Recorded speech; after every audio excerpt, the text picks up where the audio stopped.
Good evening and praise the Lord सबको। जय मसीह की। सबको जय मसीह की। यिर्मयाह यिर्मयाह का 36वां अध्याय भी कर लिया। क्या देख रहे हैं, बहुत इंटरेस्टिंग होता जा रहा है। यिर्मयाह जब प्रचार कर रहा है, जो परमेश्वर का वचन उसके पास आ रहा था कि बाबिलोन बाबिलोन आ रहा है। कसदी लोग आकर इस यरूशलेम को, यहाँ की भूमि को नाश कर देंगे, मंदिर को नाश कर देंगे। क्यों? क्योंकि इन्होंने परमेश्वर की भूमि को, मंदिर को, सब उसके निज भाग को अपवित्र कर दिया। कैसे? अपने पापों की वजह से, उन मूर्तियों की वजह से जो उन्होंने उस स्थान में, परमेश्वर के भवन में किया। अब ये सारी बातें जब वो कह रहा था, बहुत लोगों ने उसका विरोध किया। राजा को भी इन बातों को समझने में मदद नहीं करी, बल्कि उल्टा यिर्मयाह का विरोध करते थे। यिर्मयाह को कैद में डाल दिया, यिर्मयाह को एक कोठरी में बंद कर दिया, तो बात नहीं करेगा। अब यहां पर एक रोल आता है यिर्मयाह का, एक एक उसका चेला बोल सकते हो। जो यिर्मयाह जो कुछ वो बोलता था, वो किताब में लिख लेता था। उसका नाम था बारूक, जो हमने 36वें अध्याय में पढ़ा था। बारूक ने सारी किताब बातें, वो जो यिर्मयाह ने कही थी, वो लिख डाली थी। अब ये वचन लोगों तक पहुंचाना है। यिर्मयाह तो कैद में था, तो यिर्मयाह ने क्या कहा बारूक को कि अब त्योहार का एक दिन आ गया है कि वो जो लोगों का एक त्योहार था, जबकि प्रार्थना का त्योहार था, उपवास का त्योहार था। जैसे हमारा आज थोड़े दिन पहले हमने गुड फ्राइडे या लैंड डेज ऐसा करके हमारा त्योहार चल रहा था। लोग बड़े भीड़ करके मंदिर में आते थे। यिर्मयाह ने कहा अब तू जा और लोगों से जाकर ये वचन सुना, रास्ते में खड़े हो जाना। बारूक ने वही किया। जब उसने वचन को सुनाया, वहां के प्रधान, बहुत सारे लीडर्स, जो राजा के लोग, बड़े बड़े याजक, सबने सुना। बहुतों ने तो विरोध किया, पर कुछ प्रधानों ने, लीडर्स ने विश्वास भी कर लिया, विश्वास किया। और विश्वास करके उन्होंने सोचा कि अब हम इसे राजा के पास भी सुनाएंगे। जैसे मिकाया हमने पढ़ा था कि वो विश्वासी निकला। मिकाया ने जाकर बहुत प्रधानों को, जो 12वीं आयत में पढ़ते हैं हम, बहुत सारे प्रधानों को जाकर उनके कोठरियों में जाकर वचन सुनाए। कुछ बहुत सारे प्रधान भी विश्वास में आ गए, कहने भाई परमेश्वर का वचन नहीं है। जब परमेश्वर का वचन है तो विश्वास करो। तो परमेश्वर का वचन अपने पास नहीं रखा जाता, इसको आगे पहुंचाया जाता है। तो लोगों ने क्या किया, उन प्रधानों ने क्या किया, 12वीं आयत में हम देखते हैं, बल्कि 13वीं आयत से, उसने जाकर राजा को बताने की सोचा। ये सारे बात अभी हम राजा के पास जाकर बताएंगे। अब ये सारी बातें जब चल रही थी, तो राजा ने बोला वो किताब लेकर आओ। किताब कौन सी वाली किताब? जो बारूक ने लिखी थी। अब किताब लेकर आओ। राजा ने सुना भी 4-5 चैप्टर, कहता 23 आयत में कहता 3-4 पृष्ठ ही पढ़े थे। राजा को गुस्सा आया। किस बात का गुस्सा आया? कि यरूशलेम नाश हो जाएगा, प्रभु का भवन जला दिया जाएगा तुम्हारे पापों की वजह से। उसने किताब को फाड़ डाला, आग में जला दिया। अब बहुत सारे विश्वासी प्रधान थे, जितने भी लोग थे, वो तो डर गए। वो कहने भी लगे कि भाई ऐसा मत कर राजा, ये परमेश्वर का वचन है, नहीं डरा। बहुत सारे लोगों को कोई डर ही नहीं था कि परमेश्वर के वचन का अनादर कर रहे हैं। फिर परमेश्वर ने क्या जवाब दिया? कि जवाब ये दिया कि तेरे वंश, ये जो राजा था यहोयाकीम, कि तेरे वंश में से कोई भी अब राजा के पद पर नहीं बैठेगा। याद है 31 आयत के अंदर ना, मैं तेरे अधर्म का मैं दंड दूंगा और सारी विपत्ति तेरे पर मैं डालने वाला हूं। ये सारी चीजें हमने सीखी। तो वचन जब सुनाने की बात आती है, हमने ये देखा कि परमेश्वर ने, अगर यिर्मयाह यिर्मयाह कैद में चलता है, यिर्मयाह किसको भेजता है? अपने चेले को भेजता है। चेला चेला कौन था? बारूक। बारूक की नहीं सुनते हैं, एक और को भेज खड़ा कर देता है। उसका नाम क्या निकला है? क्या था उसका नाम? अ, जो जो वहां मिकाया। है, मिकाया। मिकाया। मिकाया, हाँ, मिकाया आया। मिकाया की नहीं सुनते, वो बड़े बड़े प्रधान खड़े कर दिए। बड़े बड़े प्रधानों ने जाकर, जैसे 25 आयत में हमने देखा था, एलनातान, दलया, गरमाया, ये राजा से विनती करने लगे कि पुस्तक को ना जलाएं। इसका मतलब विश्वास कर रहे थे वो लोग। तो प्रभु ऐसे ऐसे लोगों को खड़ा कर देता है जो लोग विश्वास करते हैं। पर लेकिन जब राजा ने विश्वास नहीं किया, तो डायरेक्ट परमेश्वर के श्राप का वो कारण बन गया। श्राप आ गया। अब उसका मतलब उसके खानदान से, उसके परिवार में से उसके बच्चा, कोई भी उसका लड़का गद्दी पर नहीं बैठेगा। पर एक चीज और हमने सुनी, देखी, क्या? कि जब पुस्तक जला दी गई तो प्रभु ने क्या कहा यिर्मयाह को? अब इस पुस्तक को दोबारा लिख। दोबारा लिख। इसका क्या मतलब है? कि परमेश्वर जब वचन देता है, वो वचन इसलिए देता है कि ये वचन हमारे हृदयों पर लिखा जाए। ये वचन आपकी याद, मेमोरी में हो जाना चाहिए। इसको जब चाहे तुम बोल सकते हो, जब चाहे इसको लिख सकते हो।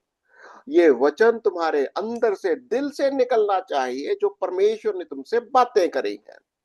और बल्कि लिखा है कि उसने उसको बढ़ा के लिखी, और ज्यादा एक्सप्लेनेशन, और ज्यादा बातें, सारी वचनों में उनके समान और भी बहुत सी बातें बढ़ाकर लिखी। ठीक है, जब ये सारी बातें, यहोयाकीम का तो खत्म हो गया, अब कहानी चलेगी एक और राजा की, जिसका नाम था सिदकिय्याह। सिदकिय्याह आज हम पढ़ने जा रहे हैं 37वां अध्याय। Okay, chapter 37। सिदकिय्याह कैसा राजा था, इसके ऊपर भी हम चर्चा करेंगे कि सिदकिय्याह ने कैसे, कौन पढ़ने जा रहा है? सिदकिय्याह चैप्टर 37। मैं पढ़ूं? पढ़िए। यिर्मयाह 37, जिसकी हेडिंग है यिर्मयाह से राजा सिदकिय्याह का निवेदन।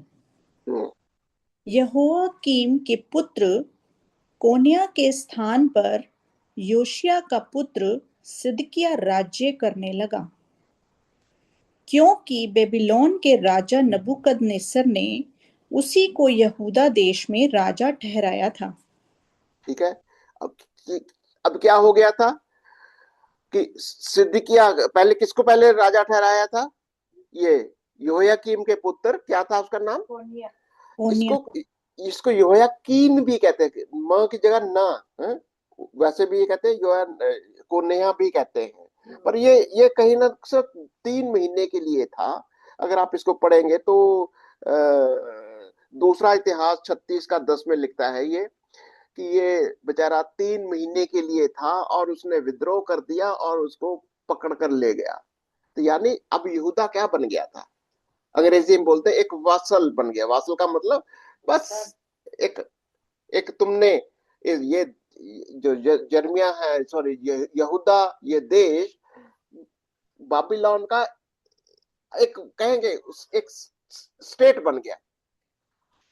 बिल्कुल बाबिलोन की गुलामी में है। मैं तुमको गवर्नर बनाता हूं, मैं तुमको राजा बनाता हूं, ये वाली बात है। अब बाबिलोन ने इस देश को, बाबिलोन ने उसको बस कहने का नाम के लिए वो राजा है, और उसकी जगह पर सिद्किय्याह को राजा बना दिया। किसने बनाया? बाबिलोन। यिर्मयाह से राजा सिदकिय्याह को, किसने बनाया उसको राजा? यिर्मयाह से सिदकिय्याह किसने बनाया? क्योंकि बाबिलोन के राजा कोन्या नबूकदनेस्सर। नबूकदनेस्सर ने बनाया। देखो, इस प्रिंसिपल को समझना होगा। नबूकदनेस्सर यानी बाबिलोन के राजा ने सिदकिय्याह को राजा ठहरा दिया। इसका मतलब वो अपने आप में, उसकी कोई अपनी हैसियत नहीं है राजा की। ये वाली बात है। वो असल में किसके द्वारा कंट्रोल किया जा रहा है? बाबिलोन के द्वारा। ये अब सिदकिय्याह के माइंड में क्या चल रहा है, आगे थोड़ा देखेंगे इसको। दूसरी आयत। परंतु ना तो उसने, ना उसके कर्मचारियों ने और ना साधारण लोगों ने यहोवा के वचनों को माना जो उसने यिर्मयाह भविष्यद्वक्ता के द्वारा कहे थे। ठीक है, अब इनकी इसकी बात क्या चल रही है? मान नहीं रहा, मान नहीं रहा।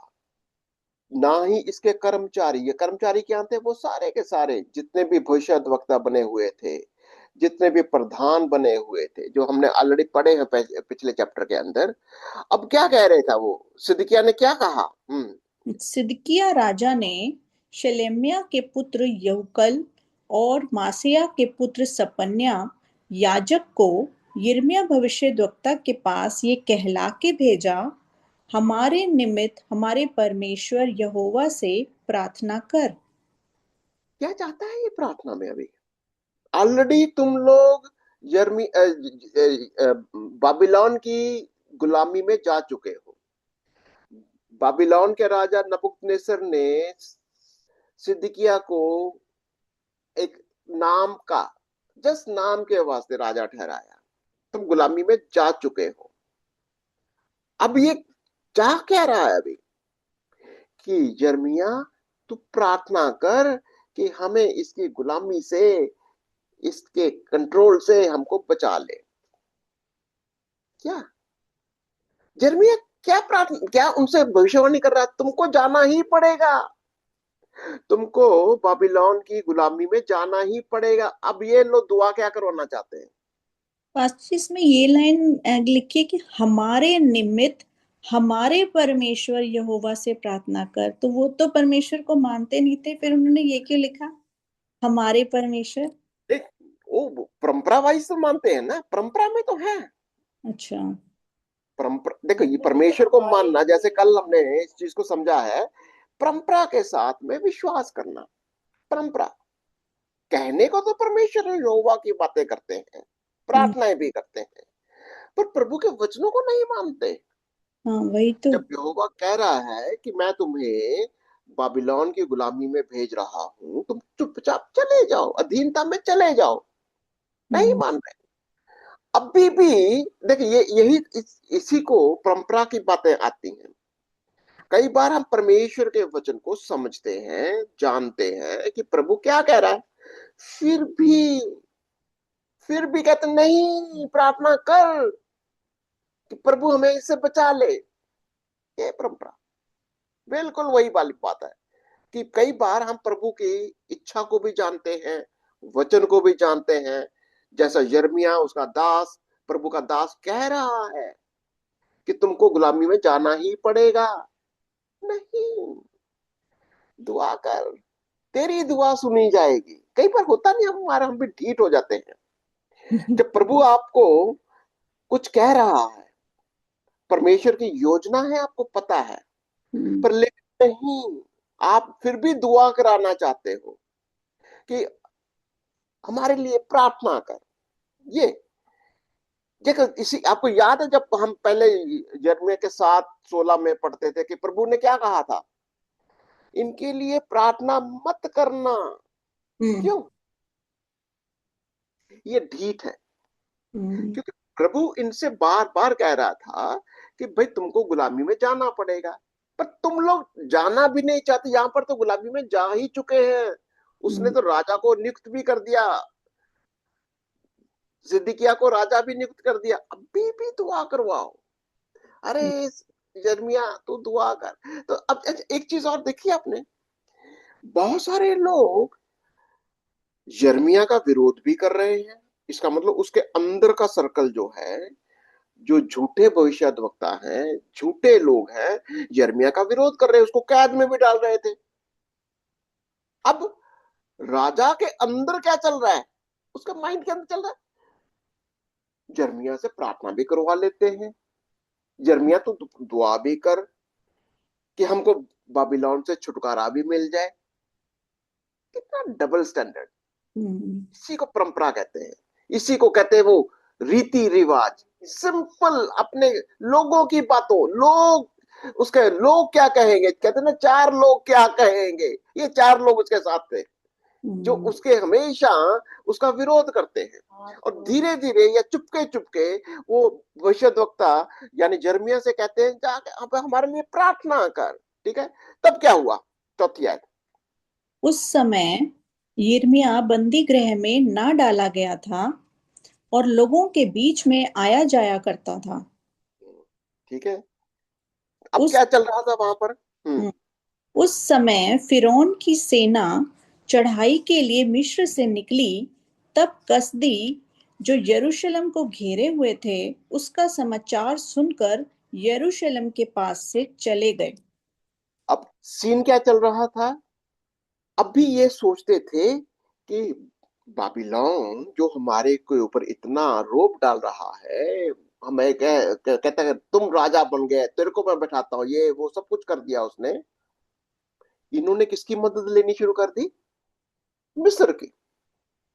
मिस्र को बोला, जैसे कहते हैं ना कि जैसे आज कोई, जैसे रूस अमेरिका और ये वो करते हैं ना, कि कोई रूस की साइड में है, कोई अमेरिका की साइड में है, कोई चीन की साइड में है।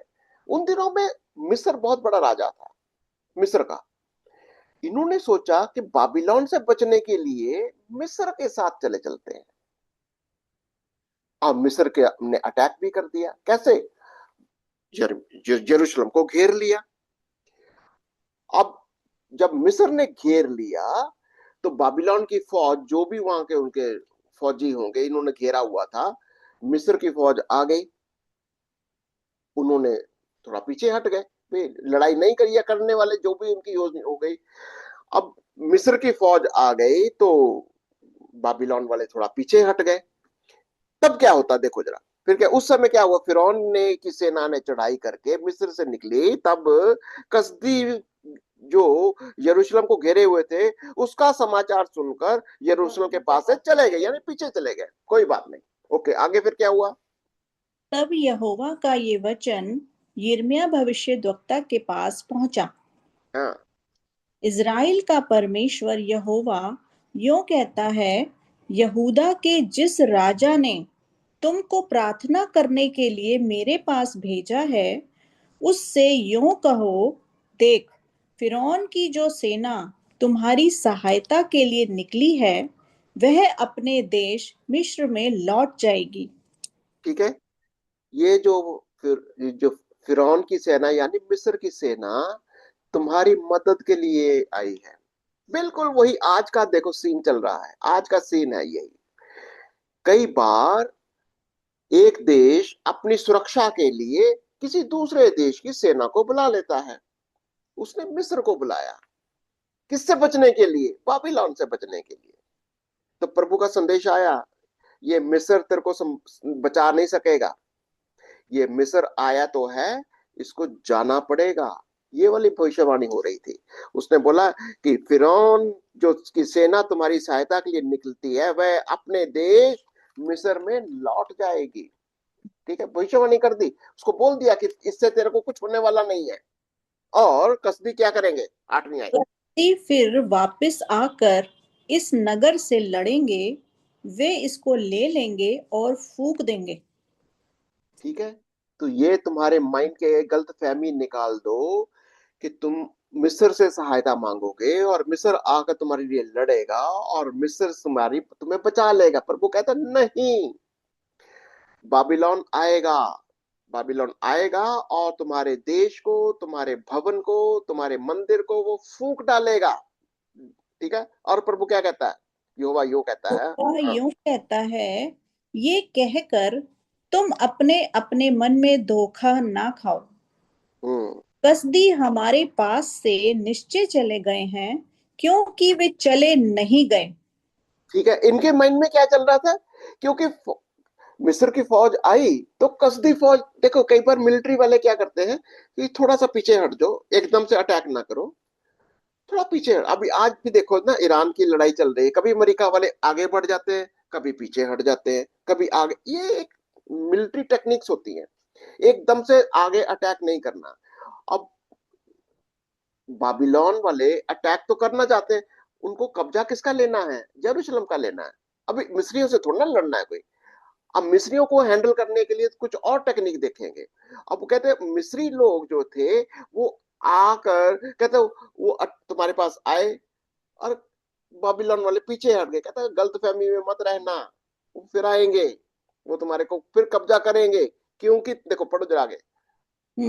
10वीं आयत कहता है, क्योंकि यदि तुमने कसदियों की सारी सेना को जो तुमसे लड़ती है ऐसा मार भी लिया होता कि उनमें से केवल घायल लोग रह जाते, तो भी वे अपने अपने तंबू में से उठकर इस नगर को फूंक देते।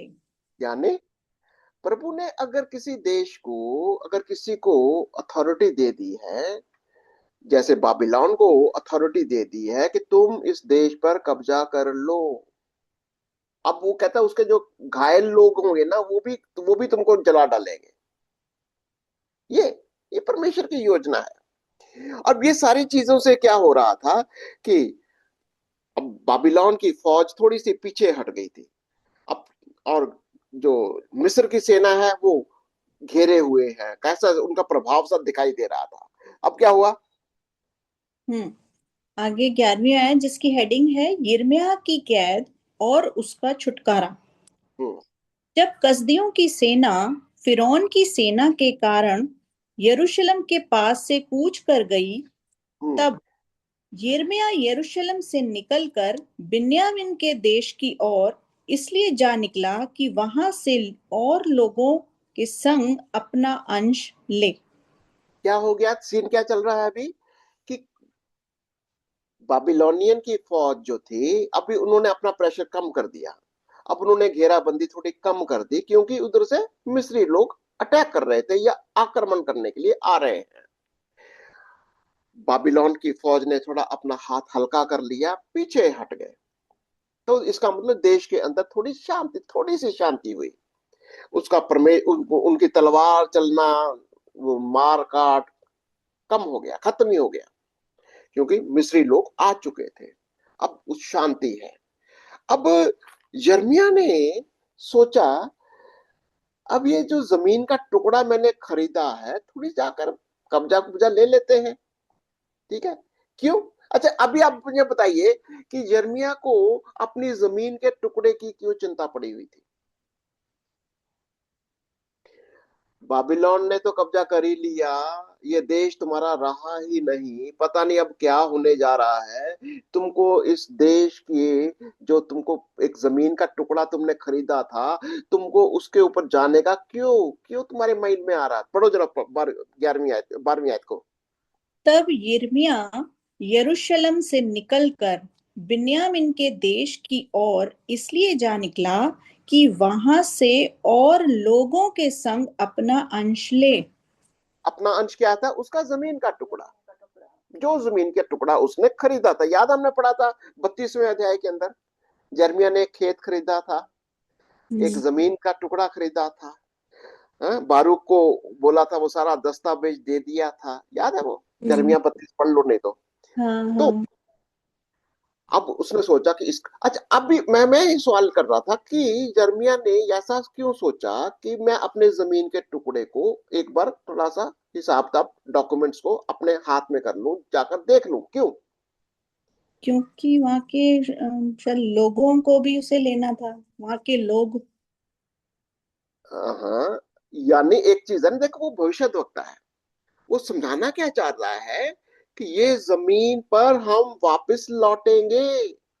हम्म ये कब्जा तो कर रहा है, बाबिलोन आ तो रहा है, हम सिर्फ 70 साल तक हम जाएंगे उस गुलामी के अंदर। 70 साल के बाद हमको वापस आना है, ये थी भविष्यवाणी। पास्टर ब्रदर जी, ये वो वाली भविष्यवाणी होगी ना कि हम 1000 साल तक प्रभु के साथ रहेंगे। बिल्कुल, अगर अगर उस एंगल से देखोगे तो आपको और मेरे को प्रभु क्या कहता है, ये जमीन, हम अधिकारी कहाँ के होंगे? इस जमीन के अधिकारी होंगे। जो जमीन आज हमारे पास है, इस जमीन पर, याद है उसका कौन सी वाले थे, मत्ती 5:5 में क्या लिखा था? प्रभु ने क्या कहा था? धन्य है वह, कौन से? मत्ती 5:5 पढ़ो जरा।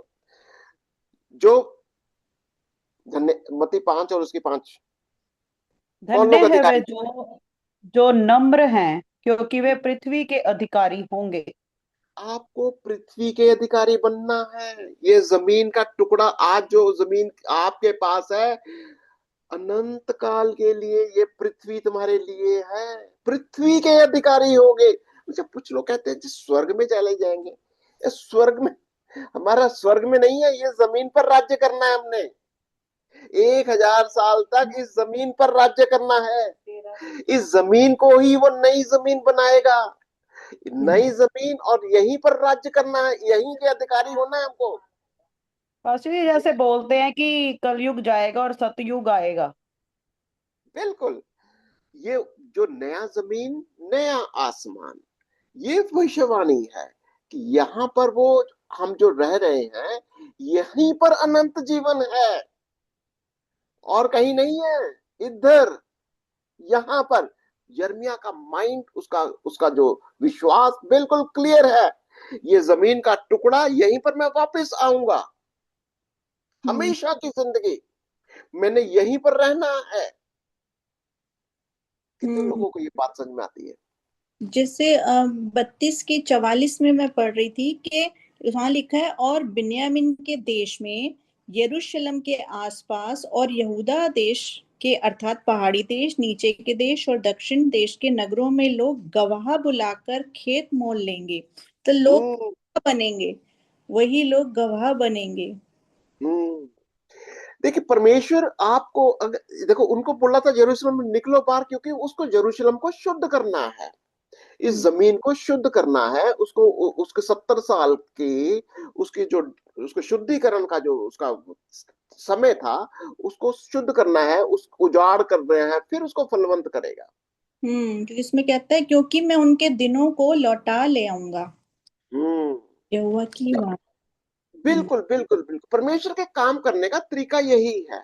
पृथ्वी को उजाड़ता है, पृथ्वी को फिर से आबाद करता है, पृथ्वी एक बार नाश कर देता है, उसको फिर से आबाद कर देता है। यही सीन अभी चल रहा है। तो ये 12वीं आयत में दो चीजें बता रहा है कि वहां से, और लोगों के संग अपना अंश, लोग और अपना अंश। अपना अंश, अपना हिस्सा, हम्म उसको जमीन का, उसका जो अपना हिस्सा है उसको ले ले। ठीक है, हम्म, चलिए आगे चले। हाँ तब जी। क्या हुआ? जब 13वीं आयत वहां, में लिखा है, 13वीं आयत, जब वह बिन्यामीन के फाटक में पहुंचा, तब यिरिय्याह नामक पहरुओं का एक सरदार वहां था, जो शलेम्याह का पुत्र और हनन्याह का पोता था। और उसने यिर्मयाह भविष्यद्वक्ता को ये कहकर पकड़ लिया, तू कसदियों के पास भागा जाता है। तू कसदियों के पास भागा जा। अभी उनको क्या लग रहा है?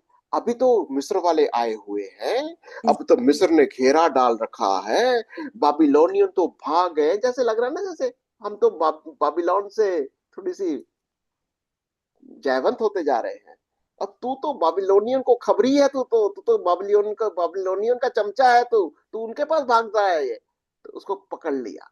क्या कहते हैं? तू तो बाबिलोन की ओर भागता है, कसदियों की ओर के पास भाग रहा है। तो यिर्मयाह ने क्या कहा? तब यिर्मयाह ने कहा, ये झूठ है, मैं कसदियों के पास नहीं भागा जाता हूँ। परंतु यिरिय्याह ने उसकी एक न मानी, और वह उसे पकड़कर हाकिमों के पास ले गया। ठीक है, हाँ, तब क्या किया हाकिमों ने? तब हाकिमों ने यिर्मयाह से क्रोधित होकर उसे पिटवाया, और योनातान प्रधान के घर में बंदी बनाकर डलवा दिया, ठीक है, क्योंकि उन्होंने उसको साधारण बंदी गृह बना दिया था। ठीक है, अब उसने पकड़ लिया, उसके अगेंस्ट चले गए, कि भाई ये तो बाबिलोन का जासूस लगता है कोई, ये तो बाबिलोन की ही बातें करता है, बाबिलोन तुम्हारे ऊपर कब्जा करेगा, बाबिलोन। अब इन्होंने इसको बंदी बना लिया। ठीक है, तो क्या हुआ फिर? यिर्मयाह उस तलघर में, जिसमें कई एक कोठरियां थी, रहने लगा। ठीक है, अभी क्या चल रहा है उसके भीतर? हाँ। उसके बहुत दिन बीतने पर सिदकिय्याह राजा ने उसको बुलवा भेजा और अपने भवन में उससे छिपकर ये प्रश्न किया, क्या यहोवा की ओर से कोई वचन पहुंचा है? यिर्मयाह ने कहा, हाँ, पहुंचा है। वो ये है कि तू बेबीलोन के राजा के वश में कर दिया जाएगा। अभी आपको क्या लगता है सिद्दीकिया, सिद्दीकिया क्या सोच रहा है? सिद्दीकिया अभी भी सोच रहा है। देखिए कई बार होता है ना कि प्रार्थना करो, दुआ करो, प्रभु को रोल बदल देगा, अपना माइंड बदल देगा। यिर्मयाह को बोलता है कि अभी तू दुआ कर रहा होगा, मैं तेरे से कहा था ना दुआ कर, दुआ कर। क्या मालूम प्रभु अपना अपना जो इरादा बदल डाले। सिद्दीकिया फिर से आता, छुप के आता है, लोगों से बचकर आता है कहीं लोग ना देख ले कोई, क्योंकि उसके जो जो जो सारे सलाहकार हैं जो विश्वास नहीं करते, उनसे छिप कर आता है। कहता कहता उनसे कहाँ लिखा छिप कर आते हैं? हाँ, उसके बहुत दिन बीतने पर सिदकिय्याह राजा ने उसको बुलवा भेजा, 17 में लिखा है, और अपने भवन में उससे छिपकर ये प्रश्न किया, क्या यहोवा की ओर से कोई वचन पहुंचा है? इसका यिर्मयाह क्या मतलब? अंदर ही ने अंदर कहा, थोड़ा सा तो उसको। ये है कि तू बेबीलोन के राजा के वश में कर दिया जाएगा। सिद्दकिय्याह का भी दो माइंड चल रहे हैं। मैंने कहा ना, ये परंपरा वालों की ये प्रॉब्लम होती है। ये परंपरा वाले क्या है, वो लोग क्या कहेंगे, लोगों का मानना नहीं है, लोग तो विश्वास नहीं करते, उनसे भी डरना है। अंदर ही अंदर उसको यिर्मयाह की भी बात को सुनना है, यिर्मयाह से दुआ भी करवानी है, अंदर ही अंदर विश्वास भी नहीं करना, विश्वास भी करना है, हो सकता है प्रभु मेरी प्रार्थना को सुन ले। प्रभु से डरते भी हैं और लोगों के सामने इनकार इनकार भी करते हैं, प्रभु का मानना भी नहीं चाहते लोगों के डर से। दोनों ये तरफ ही है, यकीन भी है प्रार्थना में और हाँ, उसको लोगों के सामने मानना भी नहीं है। मन, दोगलापन दोगलापन हाँ। दोनों तरफ तो ये दोनों दोगलापन चल रहा है उसके महीने। फिर यिर्मयाह ने क्या कह दिया, कहता तेरे को तो भाई बाबिलोन के वश में कर दिया जाएगा। अभी हम्म। तू सोच रहा है मिस्र आ गया है, मिस्र विस्र तेरा कहीं नहीं टिकने वाला, तू बाइबिलोन जाएगा, के तू राजा के वश बाबिलोन में की कर दिया गुलामी में जाएगा। जाएगा। हाँ, फिर क्या हुआ?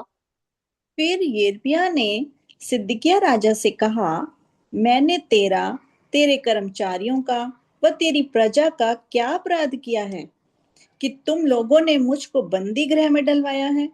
हाँ, वो बंदी गृह कैसे था, मैं थोड़ी इसको स्टडी करी। वो कहते हैं बिल्कुल अंधकार में, नीचे से बड़ी सी मॉइस्चर, नमी होती है उसके अंदर उन दिनों के, जो डंजन सेल बोलते हैं उसके, जैसे ना बिल्कुल उसके अंदर कोठरी पे मॉइस्चर कोठरी है, कोठरी है, अंधेरा है, सीधी। आप वहां पर खड़े नहीं हो सकते। और वहां पर उसको बंद कर दिया था। तो फिर क्या कहता है? एक कोठरी के कोठरी में हम्म। बदल दिया सब। तुम्हारे जो भविष्यद्वक्ता तुमसे भविष्यवाणी करके कहा करते थे कि बेबीलोन का राजा तुम पर और इस देश पर चढ़ाई नहीं करेगा, वे अब कहाँ है? हाँ, अब हे मेरे प्रभु, हे राजा, मेरी प्रार्थना ग्रहण कर कि मुझे योनातान प्रधान के घर में फिर ना भेज, नहीं तो मैं वहां मर जाऊंगा। यानी ये कैद खाने में, ये कोठरी में जहां तूने मुझे बंद कर रखा है, यहां से निकाल बाहर। हाँ, तब क्या किया हो? तब सिदकिय्याह राजा की आज्ञा से यिर्मयाह पहरे के आंगन में रखा गया, और जब तक नगर की सब रोटी ना चुक गई, तब तक उसको रोटी वालों की दुकान में से प्रतिदिन एक रोटी दी जाती थी। इस प्रकार यिर्मयाह पहरे के आंगन में आंगन में रहने लगा। तो यहाँ पर आपको एक कैसा राजा दिखाई दे रहा? आज का जो टॉपिक चल रहा है वो राजा कैसा है? सिद्ध किया, सिद्ध किया एक ऐसा राजा जो अपने लोगों को भी सुनना चाहता है, लोगों की भी बात को मानना चाहता है, छिप छिप के यिर्मयाह की भी सुनना चाहता है, यिर्मयाह से प्रार्थना भी करवाना चाहता है। और वो चाहता है कि यहाँ पर प्रभु का वचन क्या सिखा रहा था, इनके लिए प्रार्थना मत करना। क्यों क्यों बार बार प्रभु ने कहा था? तो उसके मन में क्योंकि ये लोग दोगले लोग हैं, हैं दोगले लोग हैं ये। तो प्रभु का डर भी है, पूरी देखिए, एक बार हमें परमेश्वर की इच्छा पता चल गई, ठीक है, प्रभु की इच्छा पता चल गई, अब दोबारा बार बार तुम प्रभु की इच्छा को बदलने के लिए प्रार्थना करवाओ। अब प्रभु का दास बोल रहा है कि तुमको बाबिलोन की अधीनता में जाना ही पड़ेगा। देखिए, आज के एप्लीकेशन के अंदर जब हम कहते हैं कि हमको ये शरीर की बातें छोड़कर, संसार की बातें छोड़कर, ये पाप के शरीर को छोड़कर हम यीशु मसीह के साथ आ जाओ, पश्चाताप करो। जब हम यीशु के साथ बपतिस्मा ले लेते हैं, बैप्टाइज हो जाओ, उसके बदन में आ जाओ, उसके उसके वचन में, उसके मन में, उसकी एकता में आ जाओ। नहीं तो इस शरीर के अंदर परमेश्वर का क्रोध आएगा। क्रोध।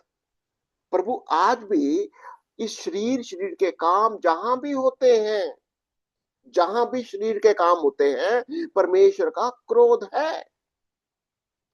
अगर आप इस पाप में शरीर से पश्चाताप करके, विश्वास करके कि यीशु ने आपके लिए, मेरे लिए सूली के ऊपर अपना जान देकर, अपना लहू बहाकर अपना ही शरीर दे दिया, बलिदान दे दिया, ताकि हम उसके अंदर दाखिल हो जाएं, उसके अंदर दाखिल हो जाओ। अगर आपको लगता है कि पुराने शरीर में भी रहना है, फिर दुआ भी करवानी है सिदकिया की तरह। फिर कई पास्टर लोग वो बेचारे जोर लगाते रहेंगे। आप जोर लगाते रहोगे किसी के लिए दुआ करने के लिए, कुछ नहीं होता, ये समझ लो।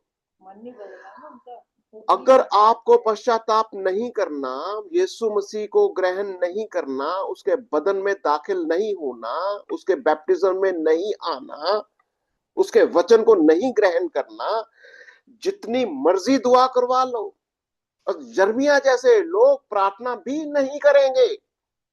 क्योंकि जब तक तुम पुराने शरीर में रहोगे, जब तक तुम इस संसार की चीजों में परमेश्वर की आज्ञा का उल्लंघन करोगे, परमेश्वर का क्रोध बना रहेगा।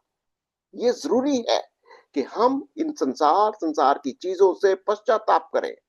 पश्चाताप करेंगे, यीशु मसीह को ग्रहण करेंगे, प्रभु यीशु मसीह को अपना घर, अपना प्रभु, उसमें दाखिल हो जाओ, उसके राज्य में दाखिल हो जाओ। प्रभु आपको आशीष देगा, प्रभु आपको इस संसार की चीजों से वो बचा लेगा। यिर्मयाह को भी बचा लिया, बारूक को भी बचा लिया, अपने लोगों को बचा लेता है। चिंता मत करो, पर हमें आज्ञाकारी बनना है। अगर आपको आज्ञाकारी बनोगे, यीशु मसीह को ग्रहण करोगे, हर दशा में आपको बचा लेगा। आपके लिए हम प्रार्थना भी करते हैं, करते भी रहेंगे। कोई सवाल है आपके, हम आपके सवालों का भी जवाब देंगे। पर लेकिन अगर आप हमें अपने कमेंट्स में लिखेंगे, जरूर हम आपके साथ जुड़ने का कोशिश भी करेंगे। अगर आपके पास कोई भी प्रार्थना का भी विषय है, जरूर आप हमारे से संपर्क करिए। आइए हम प्रार्थना करें। पिता परमेश्वर, हम तेरा धन्यवाद करते हैं आज के दिन के लिए, जो तूने हमें आज का ये रोटी दिया प्रभु जी, हमें ये याद करने वाले के लिए, बनने के लिए, और इसको लिखने वाले बन सके प्रभु। तो हमें ऐसी तौफीक दे, तेरा धन्यवाद करते हैं प्रभु जी। अपने सब भाई बहनों के लिए जो इस समय आए, उनके साथ हो, उनको भी प्रभु जी अपना वचन बहुताई से दे कि ये सीखने वाले बने।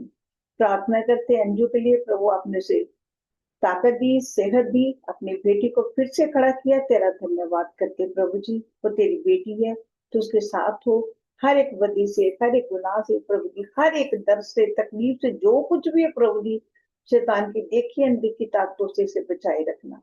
और प्रार्थना करते हैं प्रजापति भैया के बेटे के लिए जिसका कल एक्सीडेंट हुआ, प्रभु जी उस बच्चे को संभाले रखना जिससे तेरी महिमा तेरी स्तुति हो। और प्रभु जी आप आगे बढ़ते जाएं और हम करते जाएं, तेरा धन्यवाद करते हैं।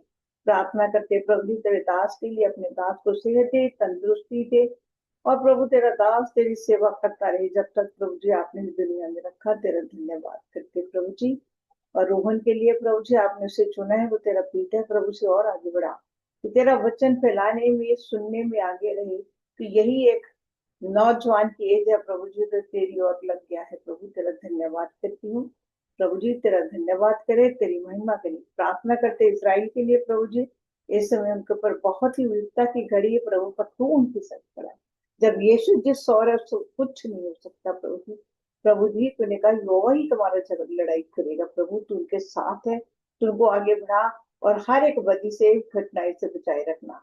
प्रार्थना करते बच्चों के लिए जो प्रभु के बच्चे अबू धाबी में है, जैसे जिमी है प्रभु जी, और भी बच्चे हैं, उन सबके लिए प्रार्थना करते सबको बचाए रख। जहां जहां पे बच्चे हैं इंडिया के प्रभु, सब बच्चों के लिए प्रार्थना करते, उनके ऊपर तेरी दया बनी रही।